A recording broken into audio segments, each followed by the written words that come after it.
Njeriu që jetoi 152 vjet tregon sekretin e pijes magjike që mund ta gjeni kudo dhe bën mrekulli. Kefiri është një produkt bulmeti i pasur me shumë probiotik të nevojshëm, por edhe me kalcium. Prandaj është produkti perfekt për të shtuar në dietën tuaj nëse dëshironi të humbisni disa kile. Vlerat nga proteina. Nëse ju rrisni nivelet të konsumimit të produkteve të bulmetit, siç është edhe kefiri, ju i jepni mundësi trupit tuaj që të humbas një peshë të konsiderueshme tek zona e belit. Një nga arsyet kryesore është përqindja e lartë e proteinës që gjendet tek kefiri. Proteina ju ndihmon ju që të ndiheni të ngopur për një kohë të gjatë, si edhe të shtoni nivelet e energjisë së organizmit. Një gotë me kefir përmban rreth 11 grame proteinë, kaloritë që duhen për rënien nga pesha. Nëse ju përfshini kefirin në menun tuaj të përditshme, duke e shoqëruar me një ulje të kalorive të konsumuara, ju do të shikoni vërtet rezultate. Por nëse e përdorni në dozat e gabuara, në vend që të humbisni peshë, mund të bëni të kundërtën. Shumica e femrave konsumojnë 1200 kalori dhe meshkujt konsumojnë 1500 kalori në ditë dhe arrin që të humbasin në peshë. Si të zgjidhni kefirin më të mirë? Është shumë e thjeshtë, përgatiteni vetë në shtëpi. Kështu do të jeni të sigurt që nuk ka asnjë substancë të shtuar e cila mundet që të ndikojë negativisht në organizmin tuaj. Një nga rreziqet më të mëdha të kefirit me shije të ndryshme apo lëngjeve me kefir është sheqeri i shtuar i cili gjendet pikërisht tek këto produkte. Mirëpo, cilat janë dozat e rekomanduara? Sipas të dhënave, këshillohet që të konsumohet rreth 2 gota e gjysmë me kefir për persona të cilët duan të konsumojnë 1200 deri në 1400 kalori në ditë, ndërsa 3 gota në ditë kur konsumoni 1600 deri në 1800 kalori në ditë. Një gotë me kefir është e barazvlefshme në vlera me një gotë nga çdo produkt bulmeti që ju mund të konsumoni, por pa kaloritë e tepërta. Ndërkohë, këtu ne do t'ju tregojmë të gjitha arsyet pse duhet që të konsumoni kefir çdo ditë.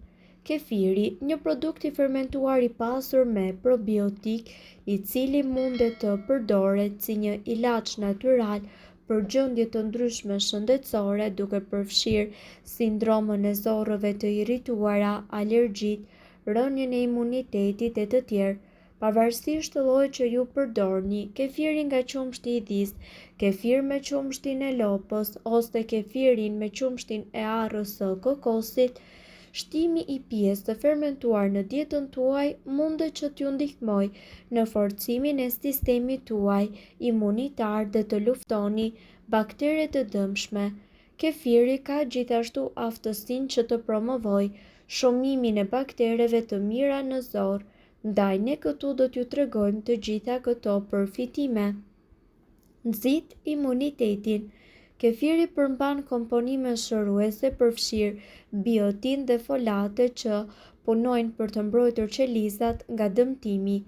Hulumtimet kanë treguar se përfitimet e kefirit përfshin edhe aftësinë për të mbrojtur trupin ton nga bakteret e dëmshme përfshirë salmonelën, E. coli dhe Candida, fal vetive të tij të fuqishme antibakteriale.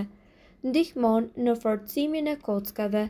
Trupi e përdor kalciumin për të parandaluar degenerimin e kockave dhe për të zvogëluar rrezikun e osteoporozës. Kefiri gjithashtu është i pasur në mineralin më të rëndësishëm për kockat, por gjithashtu përmban edhe vitaminën K2. Studimet kanë treguar që kjo vitaminë ndihmon në përmirësimin e shëndetit të përgjithshëm të kockave duke rritur dendësinë e tyre dhe thithjen e kalciumit. Ndihmon në luftimin e sëmundjeve të këqija. Përfitimet e kefirit përfshin edhe aftësinë për të ndihmuar në luftën kundër sëmundjeve të këqija. Studimet kanë treguar që kefiri ishte në gjendje të zvogëlojë këto qelizza në 56%. Shëndeti i aparatit tretës. Kefiri gjithashtu ndihmon në rivendosjen e ekuilibrit të baktereve. Komponimet probiotike të kefirit veprojnë për të luftuar sëmundjet gastrointestinale, përfshirë sëmundjen e Crohn, sindromën e zorrës së irrituar dhe ulçërat. Shëron lëkurën. Përfitimet nga kefiri shtrihen në organin ton më të madh, lëkurën. Kur zorra është e mbipopulluar me baktere të dëmshme, ajo mundet që të çojë në probleme të lëkurës të tilla si për shembull puçra, psoriasis, skuqje dhe njëkohësisht ekzem. Duke balancuar bakteret në zorë, kefiri gjithashtu ndihmon në luftimin e problemeve të lëkurës dhe në forcimin e sistemit imunitar. Lehtëson simptomat e intolerancës ndaj laktozës. Përfitimet e kefirit përfshin gjithashtu aftësinë për të lehtësuar simptomat e intolerancës së laktozës. Përbërësi aktiv në kefir funksionon për të zbërthyer laktozën në acid laktik. Acidi laktik është i lehtë për t'u tretur. Sipas revistave të ndryshme, kefiri përmirëson tretjen e laktozës dhe ul nivelet e intolerancës tek të rriturit. Gjithashtu, kefiri është një produkt unik bulmeti dhe një nga më të pasurit me prebiotik në të gjithë planetin. Kefiri ka një emër unik me një preardhje nga fjala turke kejf. Sipas të dhënave për shekuj me radhë, ai është përdorur në mjekësinë popullore evropiane dhe aziatike.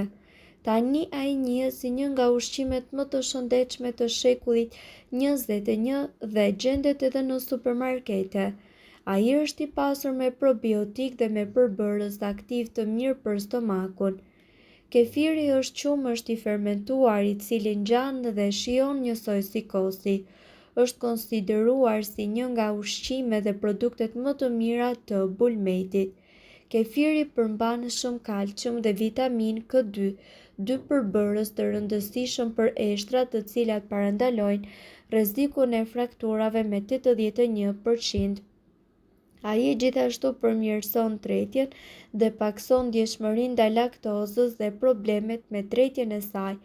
Rekomandohet të përdoret kundër sëmundjeve nervore, sklerozës dhe pagjumësisë.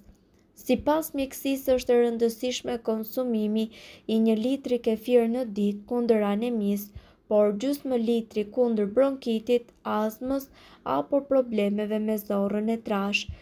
Gjendet në lloje të ndryshme dhe mund të kombinohet me mjaltë, arra, barishte, perime, fruta apo çokoladë. I ngjashëm me kostin, fermentimi i tij arrihet duke kombinuar qumshtin me kokrizat e kefirit dhe duke e lënë në frigorifer për më shumë se 24 orë. Kefiri është i pasur me probiotik siç e përmendëm, të cilët janë tepër të vlefshëm edhe për stomakun tuaj.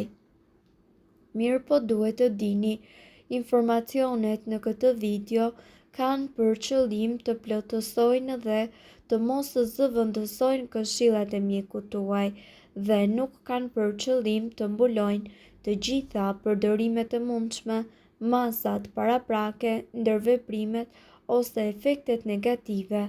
Informacionet në këtë video mund të mos t'i përshtaten rrethanave tuaja shëndetësore, prandaj para përdorimit konsultohuni me mjekun tuaj. Nëse ndonjë prej këtyre produkteve ju shkakton alergji, e mira është që të mos t'i përdorni këto receta të mjekësisë alternative. Nëse doni të dëgjoni video tona që ne postojmë çdo ditë, kliko subscribe. Ju ftojmë gjithashtu të bëni like në video tona nëse i keni dëgjuar dhe pëlqyer ato. Faleminderit që e pat videon ton. Shpërndajeni këtë video në profilin tuaj në mënyrë që të informohen edhe shokët tuaj. Faleminderit.